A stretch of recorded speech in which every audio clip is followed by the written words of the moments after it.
In today's video, I'm going to show you how to use Cursor with WSL so you can develop in a Linux environment right from Windows.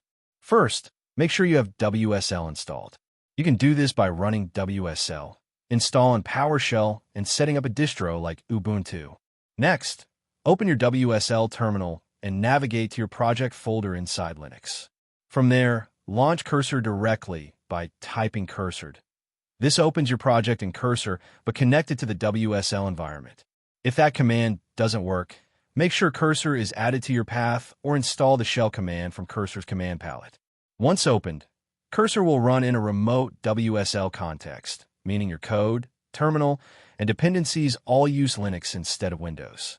You can open the integrated terminal in Cursor to run Linux commands, install packages, or start servers just like you would in a native Linux setup.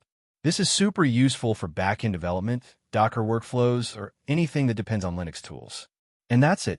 Thank you for watching this video. Please feel free to use the affiliate link in the description.